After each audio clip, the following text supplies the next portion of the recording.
Chers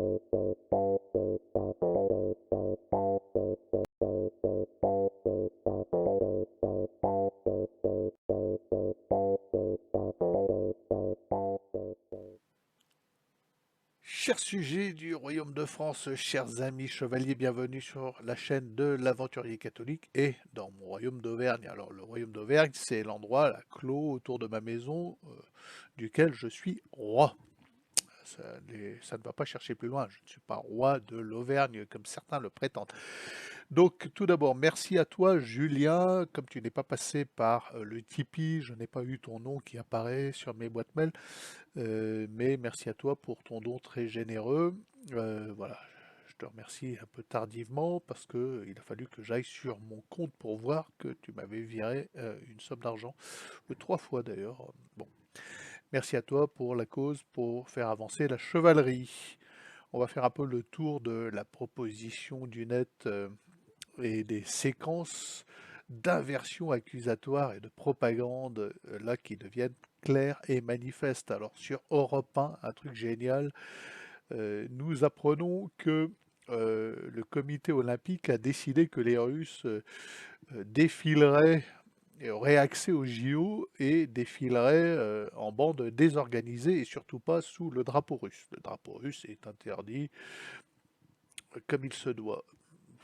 Bon, prenons-en acte, moi je serais russe, je prendrai bien garde à ne pas me présenter à Paris parce qu'il va se passer des trucs. Ça, on le sait, on a été prévenu, on nous a mis en garde, hein, on a volé des ordinateurs, attention, tous les plans, blablabla. Il va se passer des trucs, on est mis en garde de manière claire, hein. Ceux qui ne comprennent pas le double langage de ces gens, ils nous préviennent qu'il va se passer quelque chose. Alors évidemment, ça sera forcément la faute des Russes. Mais bon, il n'y a que les crétins qui goberont la vérité officielle. On peut déjà tout prévoir d'avance, hein. On est tellement habitué maintenant à ce qui va se passer, à la manière dont ils amènent les choses et à la manière dont ils les provoquent, que voilà, je ne pense pas m'avancer beaucoup en vous disant qu'il va se passer quelque chose, que ça sera la faute des Russes, mais qu'il faudra peut-être y regarder à 2 fois avant de croire ces conneries. Donc, c'est sur un plateau d'Europe 1, la question est faut-il interdire aux athlètes russes de défiler sous leur drapeau? Eh bien, oui, nous dit la sioniste de service. Alors, elle s'appelle Tatiana Renard, trait d'union Barzac. C'est une brune, je ne la connais pas. Moi, je ne connais pas ces gens-là parce que je suis très très peu habitué à ces médias. Je ne vais pas sur les médias mainstream, y compris Europe 1, qui est peut-être la radio la moins pire. Voilà. Bon, c'est peut-être moins pire, j'en sais rien, c'est ce qu'on dit en tout cas. Mais oui, nous dit-elle, il faut interdire aux Russes, voilà. Et là, tu as un autre journaliste, Karim Zeribi. Il nous dit, oui, mais dans ce cas, si on interdit aux Russes, il faut interdire à l'Arabie Saoudite, qui est aussi en guerre, et puis euh, aux Israéliens de défiler sur leur drapeau. Et là, la Tatiana, elle nous dit, ça n'a rien à voir, il y a eu le 7 octobre, tandis que les Ukrainiens, ils étaient tout gentils, tout mignons, voilà, ils n'ont rien demandé. C'est la Christophe Barbier de l'inversion sous mensonge et accusatoire, enfin de la soupe de mensonges servie avec un aplomb consternant. Voilà, la soupe de mensonges servie par le grand prêtre de l'inversion accusatoire, l'agent de propagande numéro un, le Christophe Barbier. On pourrait lui mettre son écharpe rouge à elle aussi, c'est impressionnant. D'ailleurs, elle a un pull rouge pour bien se faire flasher. Elle est brune, falote, elle a une tête de, excuse-moi, hein, d'invité du mardi. Euh, c'est le genre de nana, ça doit inciter aux violences conjugales. Excusez-moi, bon, c'est du délire. Du délire, de l'inversion totale, voilà. Comme si les Ukrainiens n'avaient pas agressé les russophones du Donbass durant des années, euh, provoquant en cela eh bien, ce qui se passe actuellement, après de nombreuses mises en garde. vous arrêtez, vous respectez les accords de Minsk, ou je vais devoir intervenir, leur disait Poutine. Leur répétait Poutine. Ouais, va te faire voir, on fait ce qu'on veut, on est chez nous, blablabla. Et il continuait, et il continuait, et il continuait. Des dizaines de milliers de morts dans le Donbass, provoqués par les Ukrainiens tout gentils, qui n'ont jamais rien fait pour qu'on vienne un peu régler ces problèmes-là sur leur territoire. À coup de pompe dans le train. C'est n'importe quoi. Et quant aux attentats du 7-9, excusez-moi, alors ça va peut-être me faire perdre une quantité d'abonnés, mais moi, les baratins provenant de cette partie-là du monde, je ne parviens pas à y croire, à y porter du crédit. Ce n'est plus possible. J'y arrive pas. Parce qu'on connaît vos intentions, on sait ce que vous voulez. Vous voulez le grand Israël et vous êtes prêt à tout pour cela, y compris, comme vous le prescrit le Talmud, à mentir, à baratiner, à agir sous faux drapeau, à agir en sous-main, à manipuler les opinions, à manipuler tout court. Bon, donc voilà. Quoi qu'il en soit, moi, votre 7-9, ça suffit. Ça ne vous donne pas un blanc-seing pour massacrer à tour de bras. Là, on a une vidéo sur la chaîne Al Jazeera. Une horrible vidéo, hein. On voit que tu as 4 Palestiniens qui se baladent non armés, tranquilles, dans les décombres, et tu as un drone qui leur plonge dessus, 4 morts. C'est quoi le plan? Le plan, c'est de terroriser ces gens-là, de les terrifier. C'est un plan de terrorisme pur et simple. D'ailleurs, je vous préviens, les sionistes, on ne dit plus sioniste. Moi, dans mes campagnes, j'entends dire sionazis. Les sionazis, on vous appelle. Je vous préviens, je vous dis comment ça commence à se passer maintenant dans nos campagnes.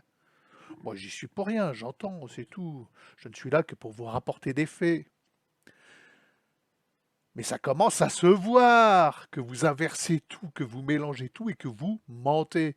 Bon, moi je le sais depuis longtemps, je le sais que vous mentez, que vous n'êtes pas dans la recherche de vérité. On sait que vous œuvrez pour la venue de l'Antéchrist, ni plus ni moins. C'est votre job. Vous travaillez pour l'avènement du prince du mensonge, votre Machiar. Il n'a pas d'autre nom, prince du mensonge, Antéchrist. Moi, je le sais, mais les gens commencent à le découvrir par eux-mêmes, parce que là, ça devient trop gros. Et ça n'a rien à voir, parce que nous avons eu le 7 octobre. Non, mais on croit rêver, quoi. Vous allez trop loin, comme d'habitude. Ben oui, ça s'est toujours passé comme ça. Bon, ouais, oui, la brune Tatiana Renard-Barzac dit absolument, mais n'importe quoi. Voilà, le Donbass est agressé par les Ukrainiens, a été durant des années sous couvert de la CIA, de l'OTAN, de l'Union européenne, bombardé, les populations massacrées, les civils affamés. Et Poutine a été extrêmement patient. C'est ce qu'on sait, c'est ce qu'on voit avec nos yeux, malgré vos narratifs. J'aime bien ce mot-là, narratif, c'est le mot que tout le monde emploie. Vos narratifs à l'écharpe rouge, à l'étole rouge, à la barbier. Vous êtes ridicule.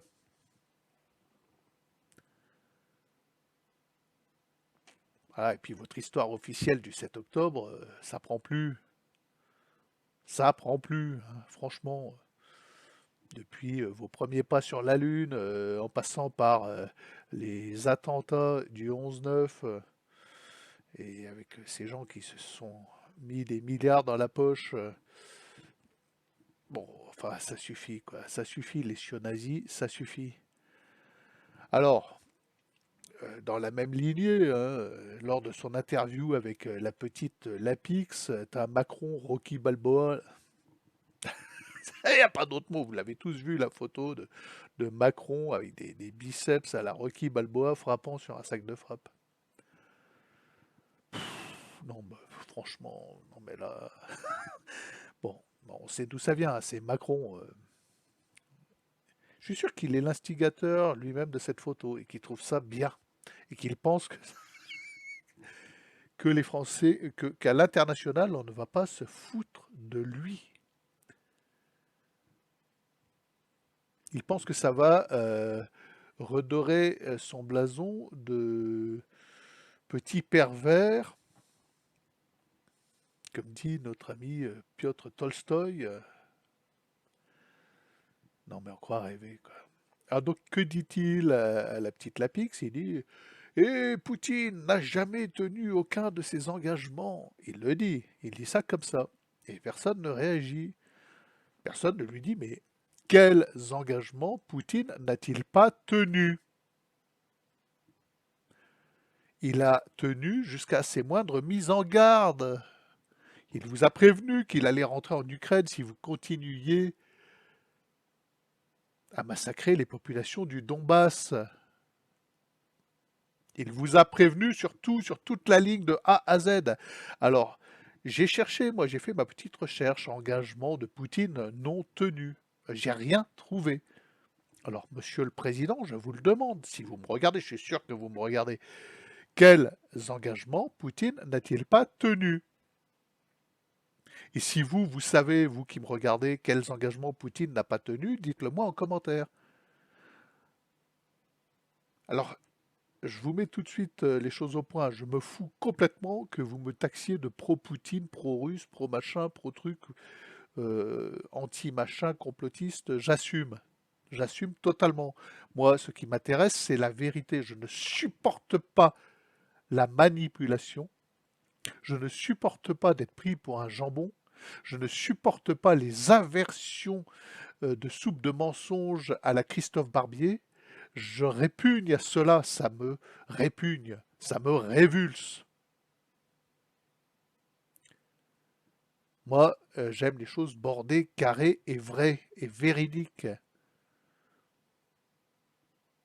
Et je ne supporte pas ce genre de manichéisme où euh, nous, on a eu le 7 octobre, mais les Ukrainiens, ils étaient tout gentils. Il n'y a aucune raison à l'invasion de Poutine. C'est intolérable. Bon, pensez ce que vous voulez. Si ça vous fait quitter ma chaîne, eh bien, dommage. Mais ici, on est là pour rétablir la vérité vraie et puis pour dire que ça commence à devenir énorme, votre propagande, vos mensonges, votre délire, et on sait ce que vous voulez, on sait quels sont vos buts. Vos buts, c'est le chaos, la dépopulation mondiale. Alors ce qui est drôle, c'est que vous avez le toupet de faire ça sous couvert de bons sentiments, d'écologie. Alors vous allez m'expliquer en quoi faire des terrains style Verdun partout sur la planète à coups de milliers de tonnes de bombes, c'est écologique, hein. Ah, excusez-moi, j'ai un peu de mal à intégrer l'écologie dans vos manipulations et dans vos va-t-en-guérismes. Ça devient un peu contradictoire, vos histoires. Et puis finalement, c'est gros comme le nez au milieu de la figure, hein. Les gens qui ont un esprit un peu posé, un peu cadré, voient quand même. Là, ça se voit. Alors, vous êtes en roue libre, je le vois bien, vous n'en avez plus rien à fiche que des gens comme moi voient, qu'on commence à voir vraiment. Enfin, moi, ça fait un moment hein, que je ne crois plus un mot de votre narratif. J'aime bien ce mot. Plus un mot. Puis ça date pas d'hier, hein. Une fois qu'on a tiré sur la ficelle de vos manipulations, hein, moi c'est le 11 septembre qui m'a ouvert les yeux, je me suis dit mais quand même là, bon. Et puis on tire sur la ficelle, alors il y a tout ce qui était avant, à commencer par on a marché sur la Lune, regarde, si si, regarde, si si. On a, ouais. Hein, en passant par l'assassinat de Kennedy, c'était encore avant. C'est l'autre avec son fusil qui tire de travers à la fenêtre. Il a tiré de face avec une balle tirée par derrière. Chichi, chichi, non mais tiens, mange. Voilà, puis tout le reste, hein. Tout le reste. La liste est longue, j'en ai déjà dressé une ou deux listes. Ça commence à se voir. Bon, pour terminer, petite conversation avec le boulanger. Alors nous, on a le boulanger qui passe en camionnette, parce qu'on est quand même un peu isolé dans notre montagne, il n'y a pas de commerce. Alors le boulanger arrive, et puis mes voisins sont déjà en train de discuter. Alors, t'as vu un tel ah bah il a le cancer. Et t'as vu un tel? Ah bah il a le cancer. Et un tel? Ah bah il a le cancer. Putain, il y en a eu au moins 5 avant que j'arrive des cancers. 5. Alors, de 55 à 65 ans. Bah voilà quoi. Qu'est-ce que vous voulez que je vous dise? Il y a même des mecs qui auraient dû se douter, puisqu'ils étaient dans les milieux autorisés, euh, qui ont été là prendre la picouse à effet secondaire mortel. T'as le pédo miteux qui est passé de l'autre côté. Voilà, le pédo miteux. Même lui, 76 ans. Bon, enfin voilà quoi. Sans commentaire, les amis, sans commentaire. Ah, mon fils, il dit, ouais, c'est la justice immanente, bien fait pour eux. Bon, alors je le calme un peu, parce qu'il est fougueux, le jeune homme. Je lui dis, écoute, méfie-toi, parce que les cons, ça ose tout, hein. Ils sont capables de déclarer une mobilisation générale, et comme ils n'auront pas un flingue à te donner pour partir à la guerre, tu te retrouveras en slip face à l'ours russe. Quand on voit les images, Piotr Tolstoï, 2 m 12, 130 kilos face à la crevette woke, journaliste de BFM. Et puis t'as les journalistes de BFM, ils sont là. Ah, c'est terrifiant! Piotr Tolstoï, il a dit il allait tuer tous nos soldats. Ah, et puis en plus, il a dit que les Français étaient gouvernés par des pervers. C'est un homophobe! Ouais, ouais, ouais! Tiens, bah en voilà un engagement que les Russes vont tenir. Ah ça, soyez-en sûrs. Soyez-en sûrs. Si un corps expéditionnaire traverse la frontière ukrainienne avec les cuissons français sous le drapeau français, c'est arme nucléaire tactique directe. On est prévenu. Et les engagements russes, en général, moi, je vois qu'ils sont tenus. Que ce soit des engagements qui vont dans le sens de l'UE ou pas. Mais nous sommes prévenus. Soyez assurés que cet engagement-là sera tenu. Et oui, je suis désolé, j'ai pas besoin de Piotr Tolstoï pour affirmer que les gens qui nous dirigent sont des pervers. Alors appelez ça de l'homophobie si vous voulez, mais c'est un fait. Et ça commence à se voir, ça commence. Même les gens qui sont le plus branchés à Europe 1, BFM et compagnie commencent à le voir, à le percevoir. Ça devient énorme. Bon, les amis, vous vous abonnez, vous cliquez sur tous les machins, les cloches, les abonnements, les pouces, parce qu'il est important que la parole libre et catholique prenne l'Internet d'assaut et soit amplifiée, et qu'on ne laisse pas le champ à l'inversion accusatoire et au narratif, j'aime bien ce mot, au narratif sionazi, comme on dit maintenant. Ah, je sais, hein, je risque des ennuis pour avoir dit sionazi, mais la réalité, c'est la réalité, hein. Vous irez voir, hein, je ne vais pas vous mettre le lien, j'ai pas envie de faire sauter ma chaîne, mais la vidéo d'Al Jazeera, t'as 4 gus non armés qui se baladent les mains dans les poches, qui sont tués, butés par un drone israélien dans la rue. Là, tu te balades tu vas fumer ta clope devant chez toi, tu pars à la boulangerie à pied, tu te fais buter dans la rue. Ah, c'est normal, il y a eu le 7 octobre. Non, mais bon. Alors que vous cliquez sur tous les machins en bas, vous vous abonnez évidemment, et à demain peut-être.